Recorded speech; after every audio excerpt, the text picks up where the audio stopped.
Mutton খেতে কারাই না ভালোবাসে, তাই না? আর বাঙালিরা মাটন খাবে না সেটা তো হতেই পারে না। আর তবে যেটা যদি হান্ডি মাটন হয়, আর তো কি, তারে তো জমে যাবে একেবারে, তাই না? তো আমরা আজকে গেছিলাম বাইরে ঘুরতে, বেরিয়েছিলাম যদিও, তারপরে হঠাৎই হান্ডি মাটন চোখে নজরে পড়ল, তো সেখানেই চলে গেলাম আমরা।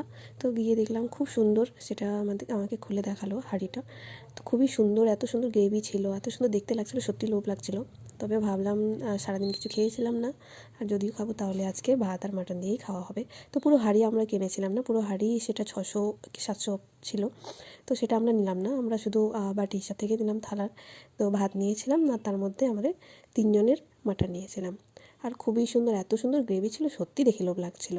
সঙ্গে যদি এত সুন্দর হান্ডি মাটন হয় তাহলে তো আর কোনো কথাই হবে না একেবারে। তো দিয়েছিল ভাত, তার সাথে পাঁপড়, কিছু স্যালাড, আর একটুখানি ধনিয়া চাটনি আর পেঁয়াজ।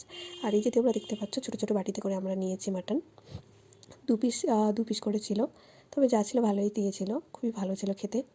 অনেক দিন ইচ্ছা ছিল হান্ডি মাটন খাওয়ার, তবে আজকে খেতে পেলাম, খুব ভালো লাগলো।